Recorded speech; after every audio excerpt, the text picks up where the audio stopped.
Though remarkably sensitive and accurate, the human eye is an extremely limited device, a surprisingly narrow window on our world.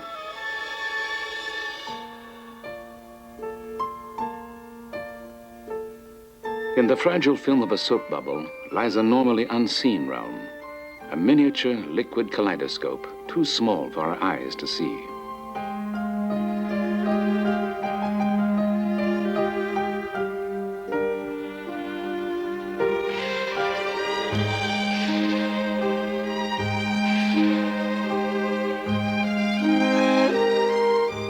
Vivid detail is also hidden within an instant of time.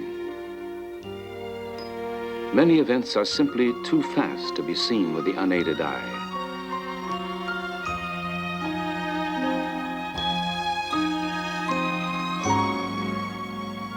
When time is compressed, once motionless sights magically come to life. A voracious army of fire ants devours a helpless cricket. It is an awesome day-long process, too slow for us to notice.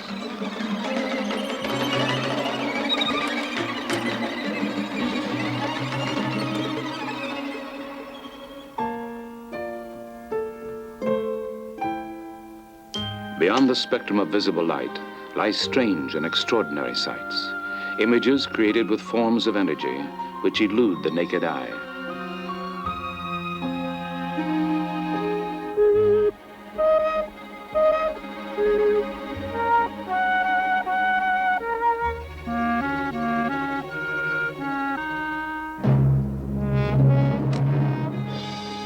Today, as never before, cameras and other instruments that see are radically expanding the limits of our vision and knowledge, and altering forever our image of the world.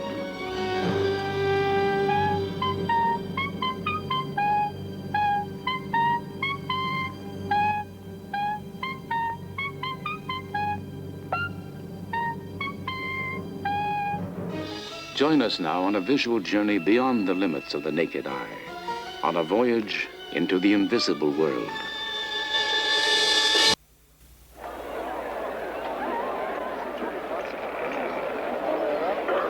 We are visual creatures, reliant on our eyes as our primary link with the world. Able at a glance to estimate size, measure depth, register movement, make sudden shifts in focus, and instantly distinguish a million different colors, our eyes are the most highly developed of all living species. Yet despite our eyes' amazing powers and remarkable versatility, there are infinite sights around us to which we are totally blind.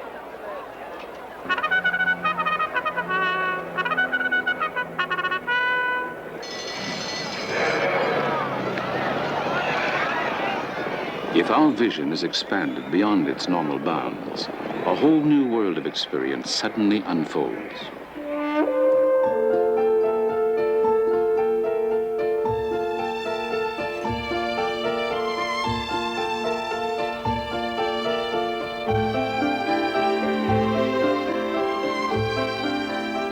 Through the specialized eyes of cameras come new dimensions of seeing.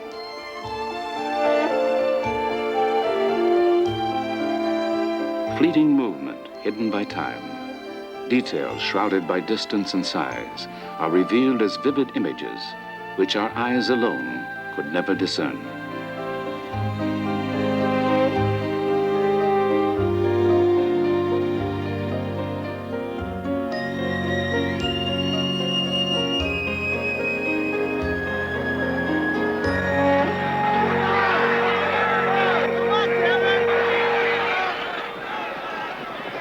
The camera must often come to the aid of our blinkered sense of sight.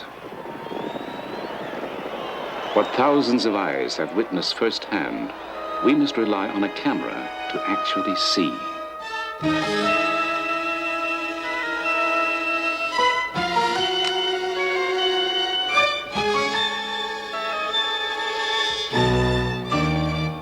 Possessed with powers to reveal the world in myriad ways that our unaided eyes cannot, cameras and other imaging tools are extending enormously the limited reach of our vision, probing once distant and unimagined realms that lie hidden all around us.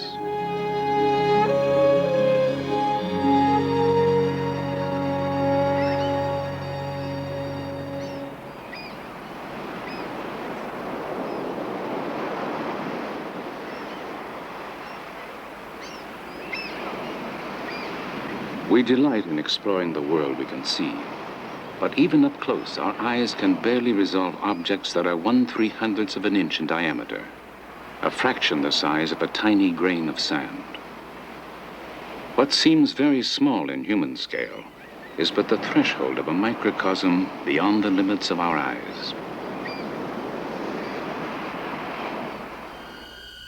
In a tiny drop of water, a bounty of life too small to see.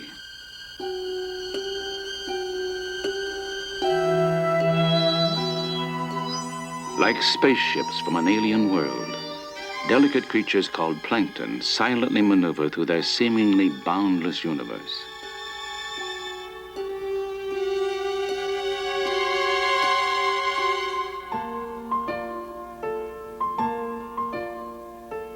Completely unknown until the invention of the microscope some 400 years ago, the discovery of plankton and other microlife provoked unparalleled wonder. When seen for the first time, it was difficult to believe that living things could be so small, that a single drop of water could contain a miniature world.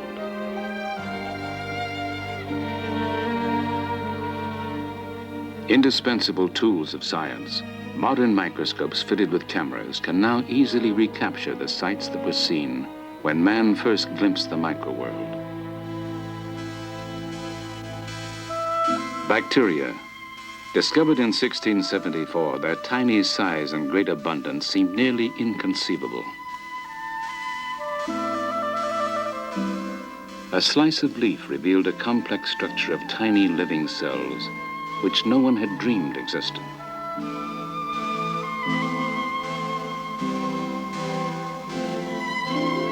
Blood was seen to be composed of millions of free-floating corpuscles.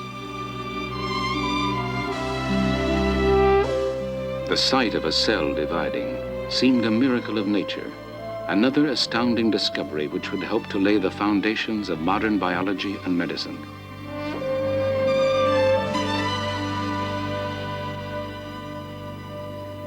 With a microscope that filters the direction of incoming light, the composition of the physical world can be vividly explored.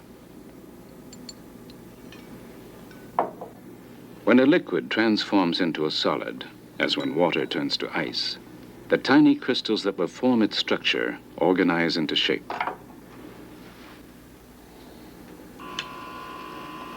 Recorded on film at actual speed, we can witness the otherwise invisible process known as crystallization.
Seeing with a beam of electrons rather than with light, a powerful new instrument called the scanning electron microscope has penetrated an uncharted level of detail and size.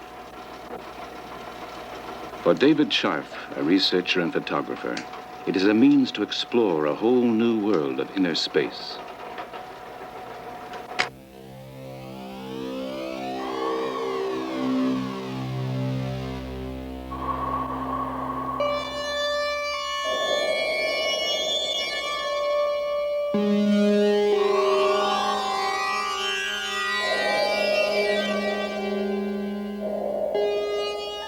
Though we seem to be leaving some distant planet's surface, our voyage, in fact, is much more contained. The cratered terrain we have left behind is the surface of a moon rock, the size of a grain of sand.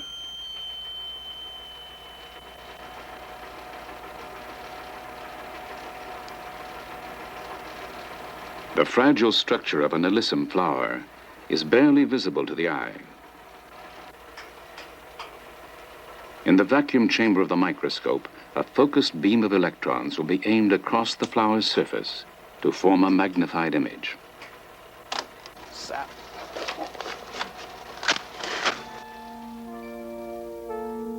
Through the microscope's probing eye, the tiny flower reveals a delicate structure of unexpected complexity. When magnified more than 20,000 times, we can see single grains of pollen.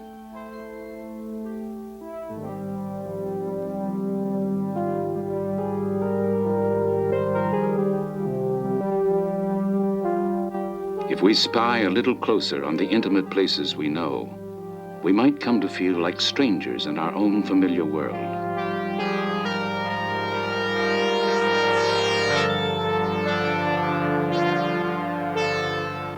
Zigzags of rough-hewn channels gouged into a surface are a magnified view of the narrow grooves in an ordinary phonograph record.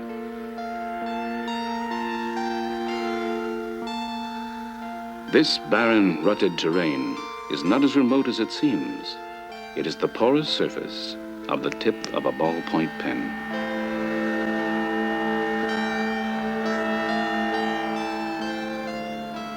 A tangled network of sinuous fibers, when enlarged 4,000 times, hardly resembles what we usually see as a smooth sheet of writing paper.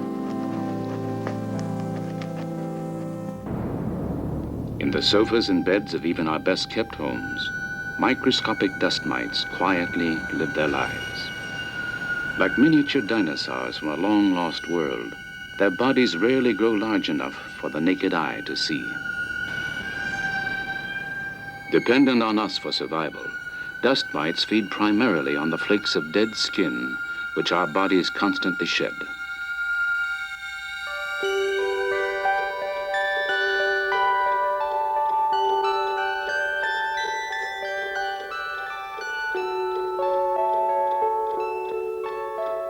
What at first sight appears to be a crude medieval machine is actually a precision instrument nearly all of us depend on.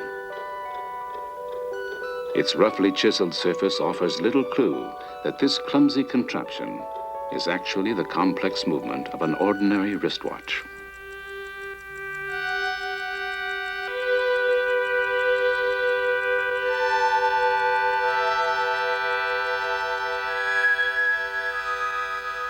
Our skin itself hides a miniature world from the normal view of our eyes. When seen at high magnification, an alien landscape appears. Stubbles of hair grow like tree stumps in a terrain whose complex ecology supports a wide variety of life. On almost any strand of hair, tiny fungi can be found. In numerous forms, their population on our hair and skin numbers in the tens of thousands. Our intimate fellow travelers, fungi have lived with us through evolution to establish a permanent niche in the habitat of our skin.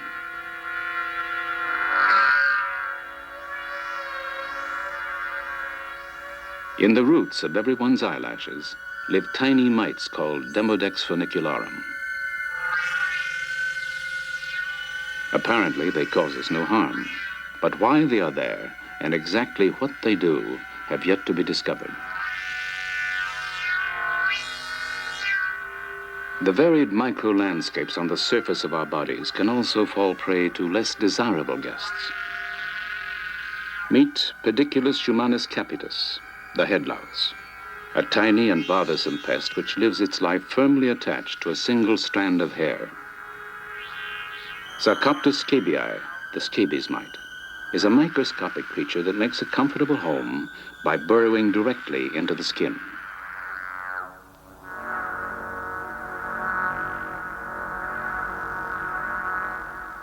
On the warm, moist regions of our skin, there is life in enormous abundance.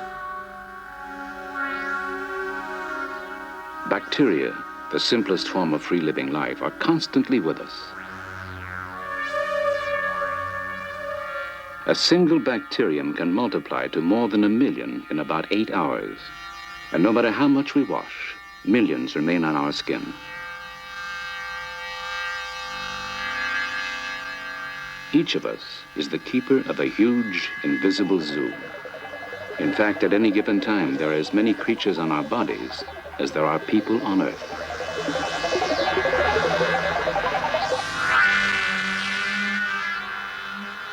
If our numerous companions do not inspire our love, at least we have the consolation of knowing that we are never completely alone.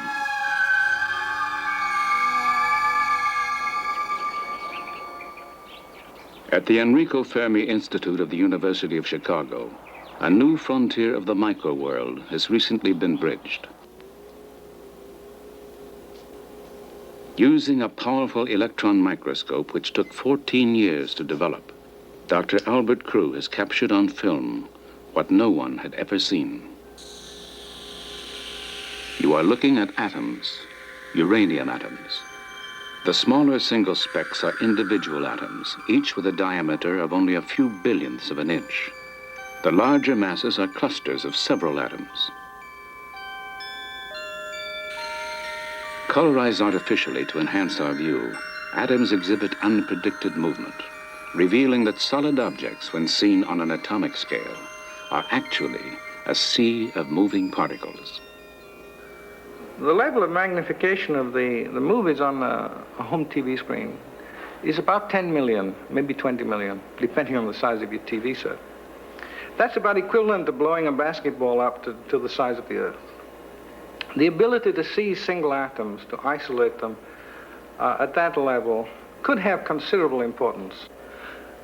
Where it will lead is very difficult to say, except what we have is a new technology, a new way of looking at materials in the world, and every time you have a new way of looking at things, you find out something new.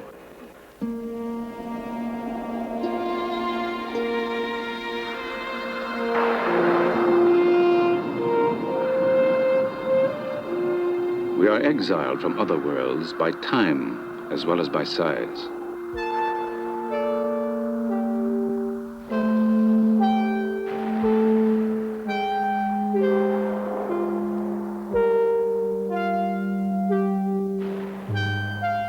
In a world of motion, there is infinite detail too fast for the unaided eye.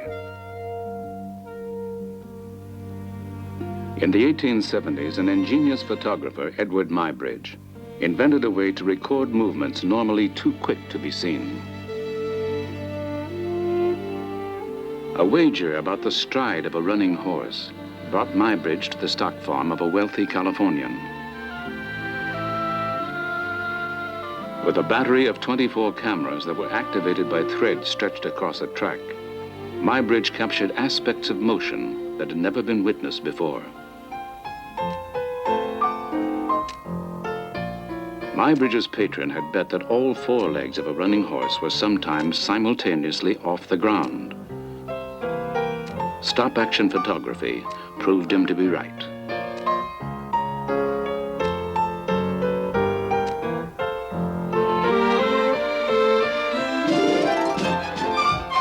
By projecting his photographs in rapid succession, the first motion pictures were born. The movement of people as well as animals became for Muybridge a passionate subject of study.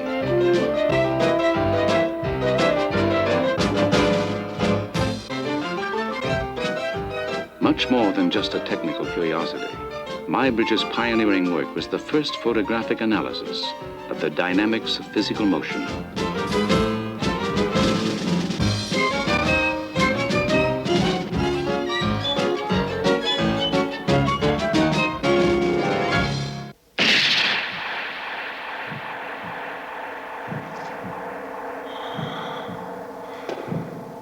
Today, modern high-speed cameras can record rapid motion with a clarity that Edward Muybridge could only have dreamed of. Slow-motion film is now a commonplace tool in analyzing athletic performance. For Dr. Gideon Ariel, a physical education expert and a former discus thrower on the Israeli Olympic team, slow motion film is just the first step in the scientific coaching of athletes. Dr. Ariel has turned to the computer for aid in the analysis of movement. Slow motion film of an athlete is projected frame by frame onto a recording screen.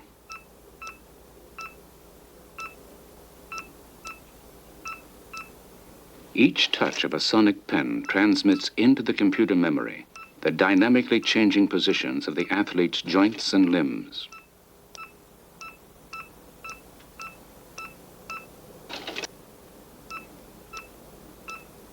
Human movement is governed by the same laws of motion that apply to the entire physical world.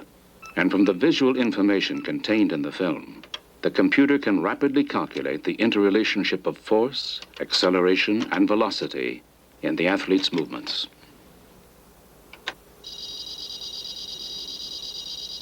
Computer-created images combined with a mass of numerical data can pinpoint where athletic technique is hindering performance. So what coaches in the past thought they can see with the eyes, we're finding out you cannot do. You have to quantify it. With the advent of computers, we can provide the coaches with much more objective, reliable information on how the body moves. Dr. Ariel's computer analysis of Olympic discus thrower Mac Wilkins revealed that useful energy which would affect his throw was being wasted on ground friction. Additional force was being spent by not rigidly planting his forward leg at the moment of the throw.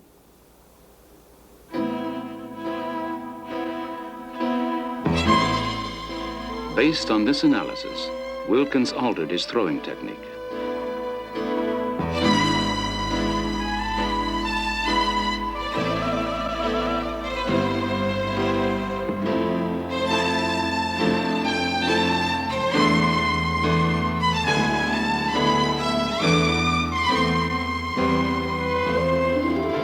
Several months later, in international competition, he threw the discus over 13 feet farther than he ever had before and set a new world record.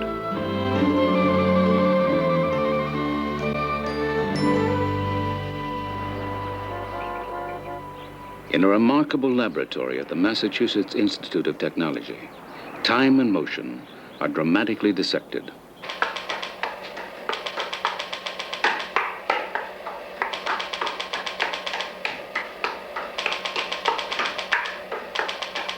With the aid of a pulsating strobe light, Dr. Harold Edgerton can freeze a flurry of movement onto a single plate of film.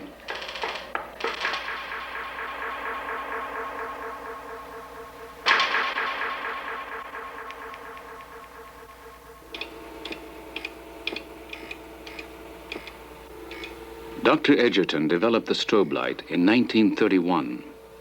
Unable to see how electric motors behaved when they rotated at various speeds, he designed a light which could flash so quickly and brightly that motion seemed to stop.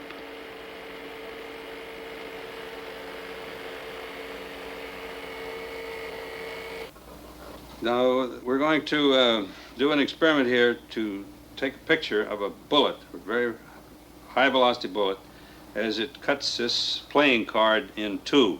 The playing card will be attached to this tape. The bullet will come out of the gun at 2,800 feet per second. If we aim it correctly, it'll cut through the card. And we want to turn on a light, a very special strobe light, that lasts less than a millionth of a second in order to stop the bullet effectively on the film, make a sharp, clear photograph. The sound of the bullet will trigger the strobe light, which creates an image on film.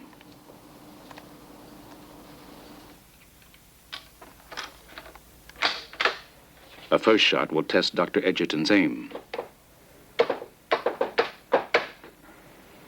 Here we go.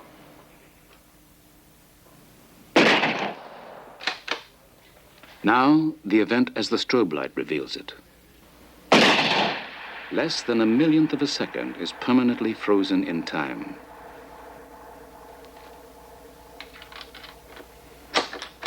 Another striking example of the strobe's revealing power is what Edgerton calls making applesauce.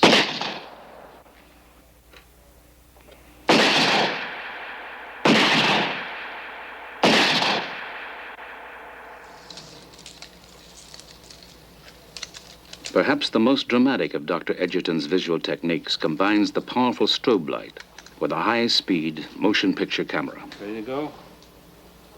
All set? 3, 2, 1, shoot!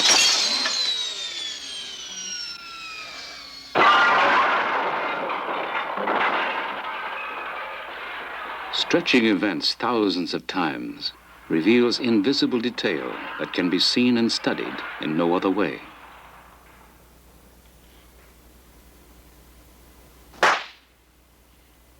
The explosion of a firecracker, now slowed down 1,200 times.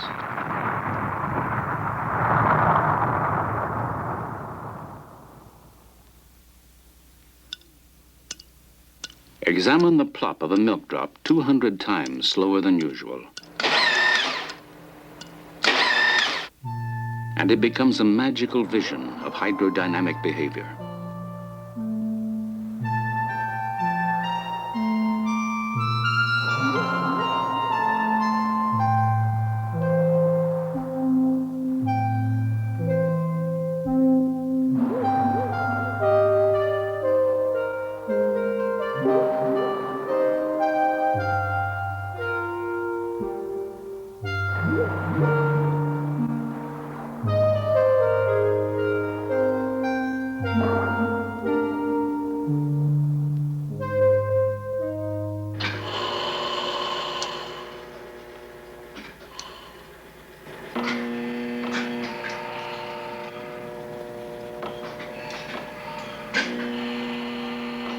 Unbounded by our human sense of time, specialized cameras can also record events much too slow to see.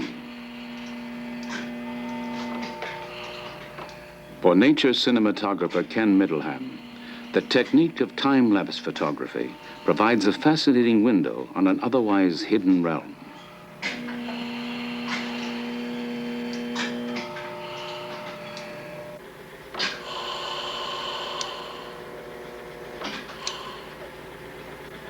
By taking single photographs at longer than normal intervals, time and events are compressed into a dramatic new scale.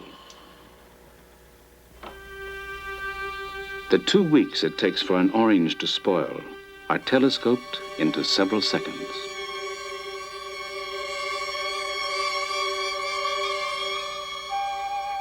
A bunch of unripened bananas mature before our eyes.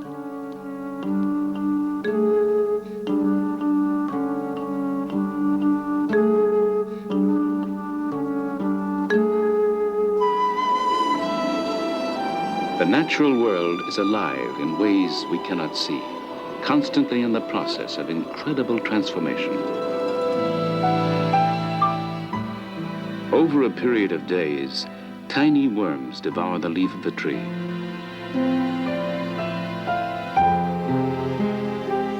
An apple provides a week-long meal for dozens of hungry grubs.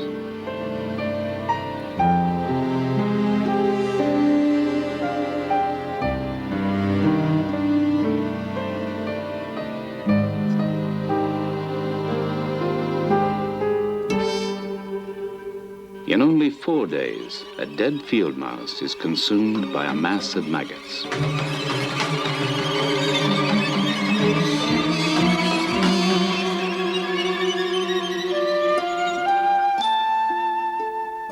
From the unstoppable process of decay, there inevitably springs new life in full and beautiful abundance.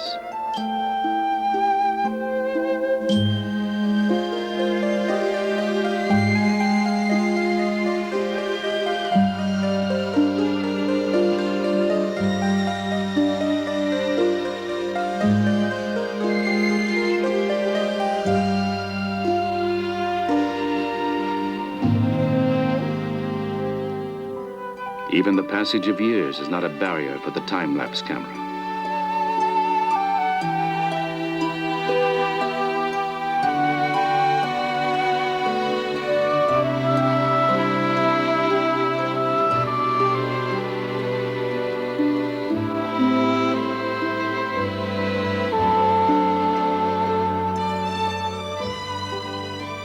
In less than half a minute, a boy can grow from 4 to 20 and then return again to childhood.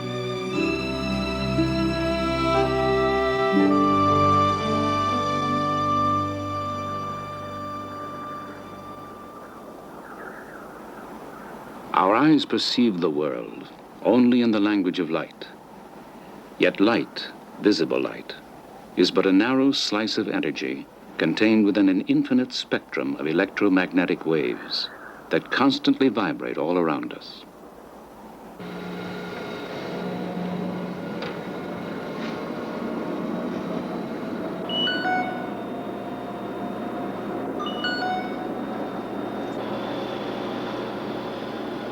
When scientists analyze light, breaking it apart into its component wavelengths, the familiar rainbow of colors from red to violet appears.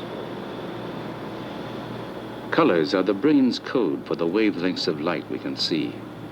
Beyond this band of energy, our naked eyes go blind. The world around us hides numerous sights from our limited light-sensitive eyes.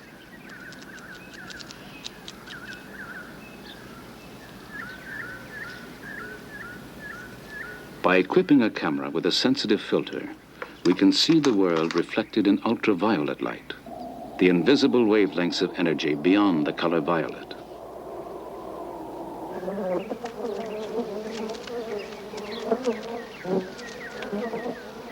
In the 1930s, scientists discovered that honeybees have a visual sensitivity that extends beyond our own. On its daily search for nectar, the bee can sense its surroundings in ultraviolet light.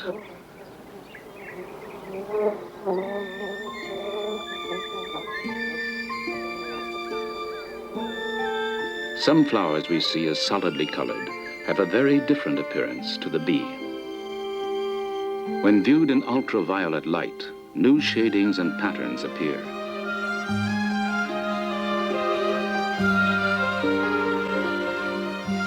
Helping to guide the bee to nectar and pollen, ultraviolet markings hidden from our eyes have been discovered on numerous flowers.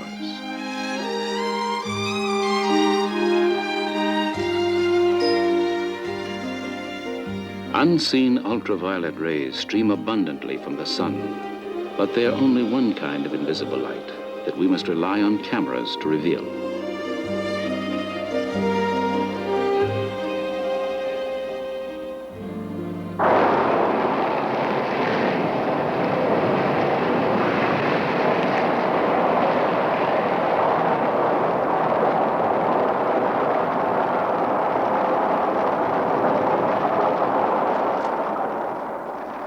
We see the light of a burning match, but an image of its heat eludes us.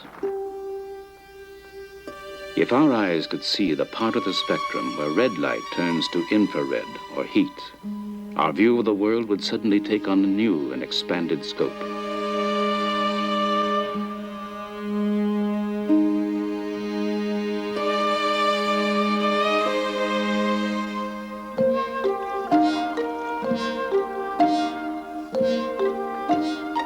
A technique called Schlieren photography allows us to see heat energy that constantly flows all around us.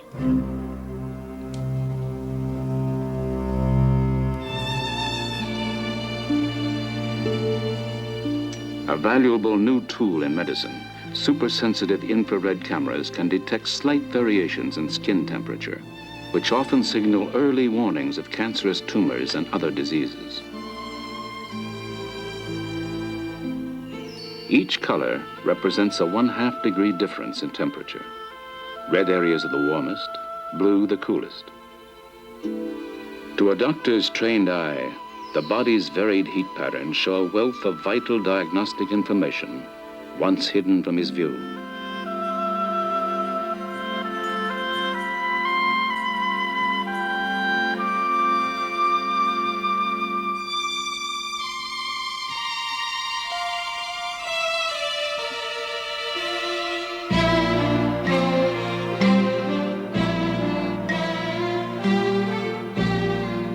By photographing a subject with visible light, only the outer surface details are recorded by the camera. Using another form of energy, invisible to the eye, we can penetrate solid matter and create an image on film.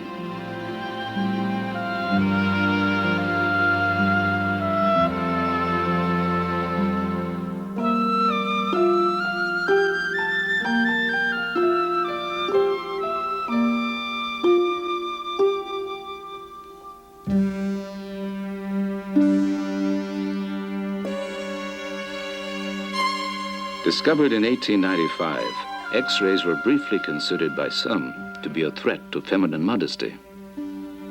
However, fears were allayed at first sight of the image, and the X-ray was quickly put to use as a valuable new tool of medicine.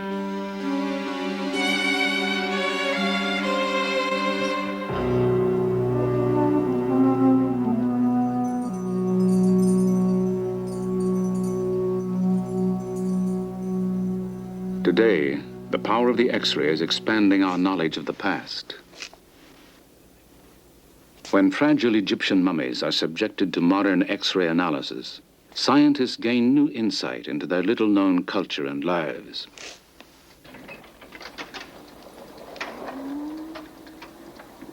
What time and wrappings have hidden, X-rays can still reveal.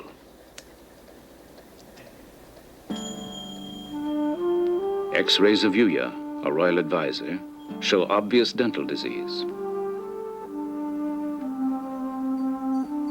Fuya, his wife, suffered painfully from arthritis and a badly curved spine. The infant Pediamen received a less than noble burial. His arms were amputated, and his legs were broken to fit an undersized coffin. For an unidentified mummy, a less desirable fate. Legs are intact, but the torso is mysteriously missing. Pharaoh Amenhotep I, X-raying directly through his beautifully preserved coffin, reveals that his body had been damaged by ancient grave robbers and repaired by priests 5 centuries later.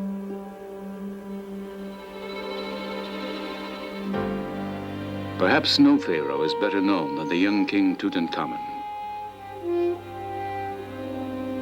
Penetrating rays show that his golden mask was constructed in several parts.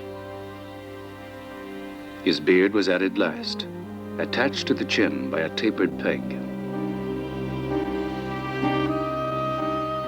The body of King Tut itself has undergone careful analysis in hopes of finding evidence as to the cause of the young pharaoh's death. X-rays, however, show a young man in good health. And unless there is evidence still to be discovered, the reason for Tut's early death may remain forever a mystery.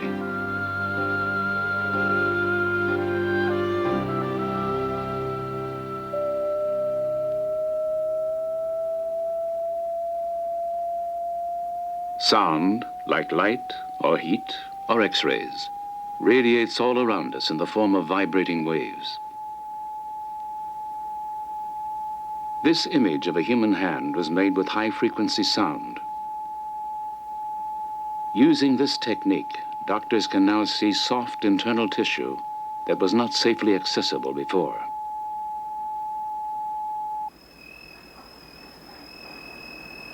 Sensitive sound imaging cameras are today revolutionizing prenatal care. Okay, I'm just going to get one quick look. A tiny developing fetus can be seen and monitored during growth in the womb. Seen here in profile, its head on the top right, the fetus arches its back and stretches. It hiccups, then moves its arm and slightly turns its head.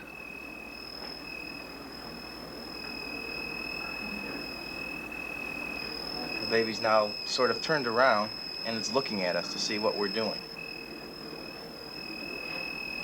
I can take a picture of the baby for you. I'll put the freeze frame, which freezes the image for us.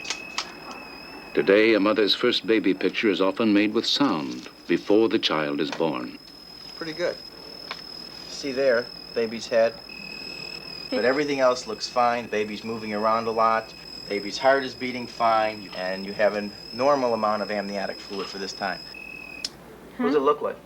You or Brad? I think it looks like me.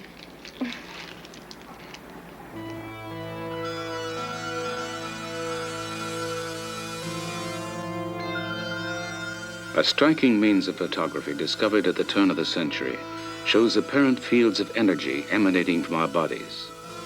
It is known as Kirlian or electrophotography, and almost everything filmed with this technique shows an active surrounding aura.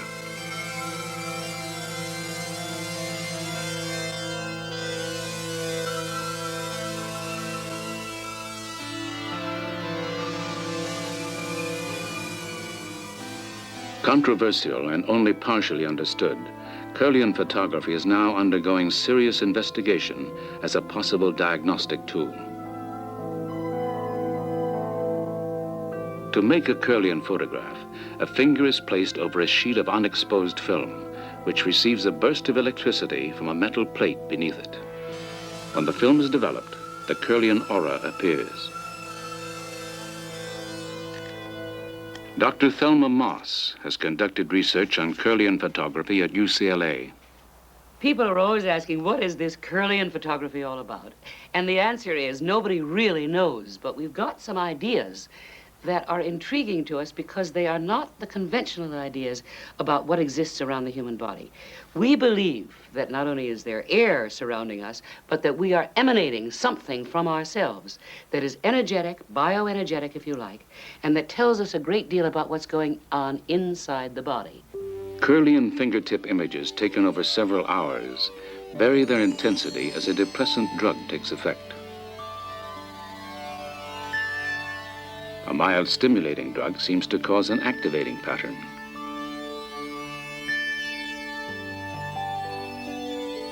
These Kirlian photographs record the sequence of a woman's monthly menstrual cycle.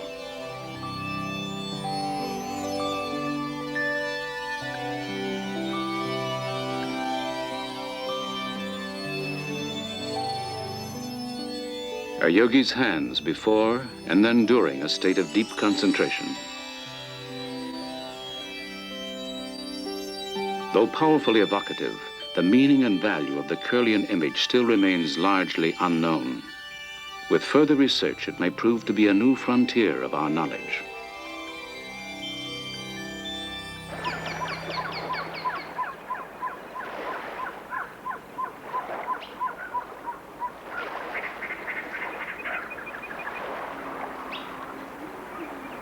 At the Fermi National Accelerator Laboratory near Chicago, we are being brought ever closer to an ultimate frontier. With huge exotic equipment, scientists are working to better see and understand the smallest possible particles of which all matter is made. Only 25 years ago, atoms composed of protons, neutrons, and electrons were regarded as the smallest basic objects. Today, it seems that atoms are built of even tinier things called quarks.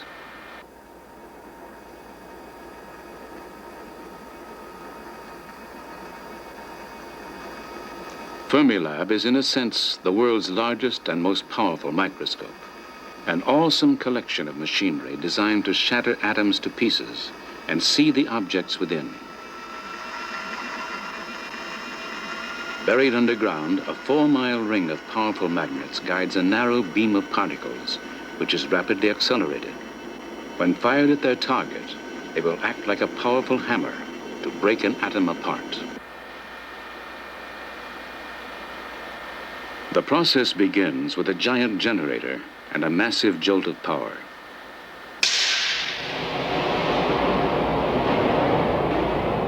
Hurled within seconds to nearly the speed of light, the beam of particles is aimed to strike the tiny nuclei of atoms. The collision will be photographed by several sensitive cameras.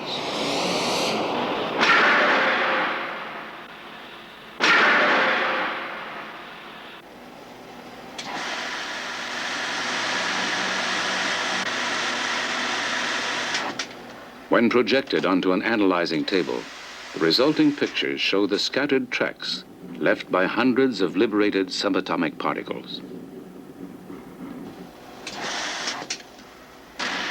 Each type of particle has its own distinguishing signature of curving or spinning lines. By carefully recording and studying these trails, we are gradually learning more about the now smallest and most elusive units of matter, the still unseen entities called quarks. Quarks, however, may well be composed of even smaller things. We still do not know where, or if ever, the world of the small will stop.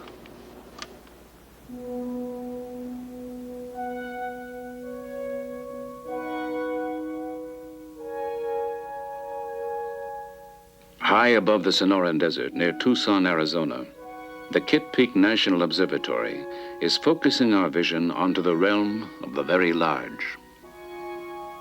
The world's biggest collection of astronomical instruments, Kitt Peak is dominated by the 19-story dome of the powerful Mayall telescope.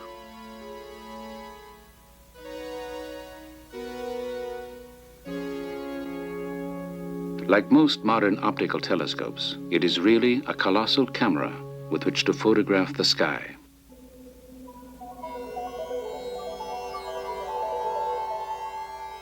Galaxies. Only 60 years ago, their existence was just a theory. But with the construction of larger and larger telescopes, thousands were seen and photographed. Today, astronomers estimate that the universe contains at least 100 billion galaxies, each with 100 billion stars.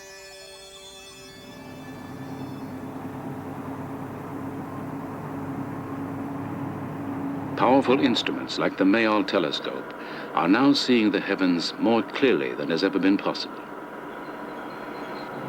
Its light-collecting mirror can photographically detect objects more than 6 million times fainter than the unaided eye can see.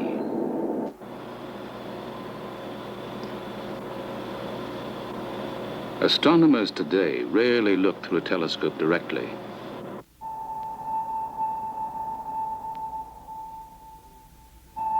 An array of computers and image intensifiers record and make visible objects that the eye alone is not sensitive enough to see.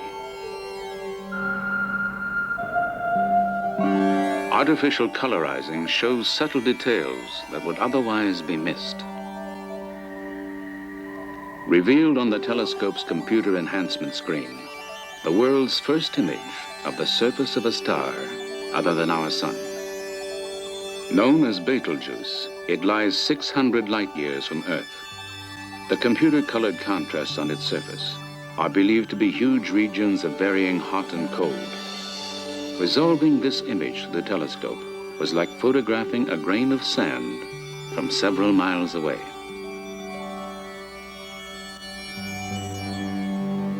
Probing ever deeper into the enormity of the sky, the powerful eye of the telescope is extending our horizons toward the limits of space and time.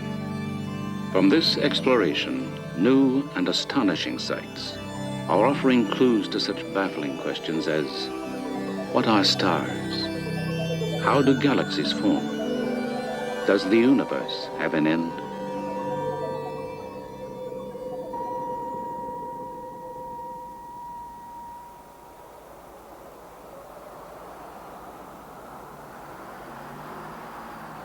At the Salt Lake City campus of the University of Utah, a frontier of vision that was once as remote as the darkness of outer space has now been dramatically entered. Craig has been totally blind for 15 years.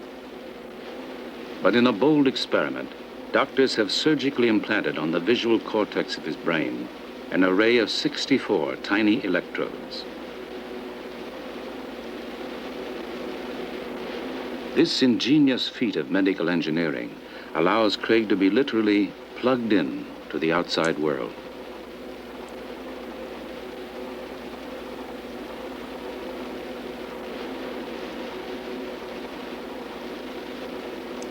Bypassing his useless eyes and optic nerves, doctors can send images in the form of electrical signals directly to the visual center of his brain.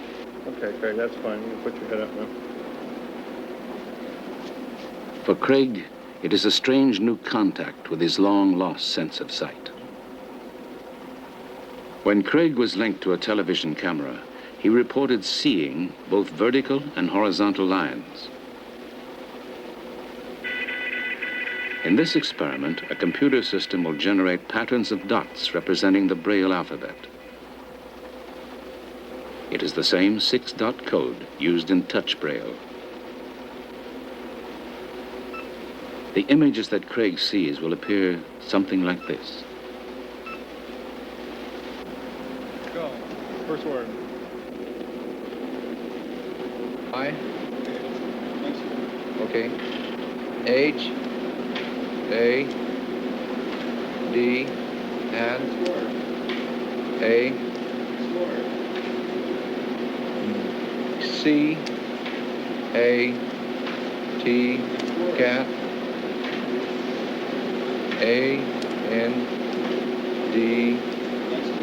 And. Craig has little trouble seeing the letters that will form a sentence, A. but scientists are working toward even more dramatic goals. I had a cat and ball. Researchers now foresee a day when a miniaturized system, including cameras for the eyes, electronics in the glasses, and electrodes on the brain, will provide artificial vision for the blind.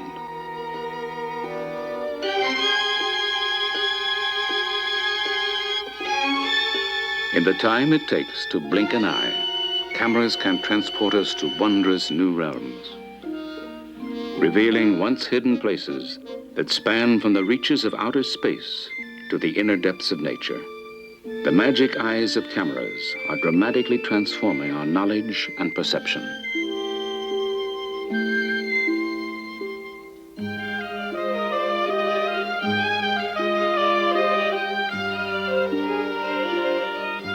In coming years, our vision of the world will be stretched to newer boundaries.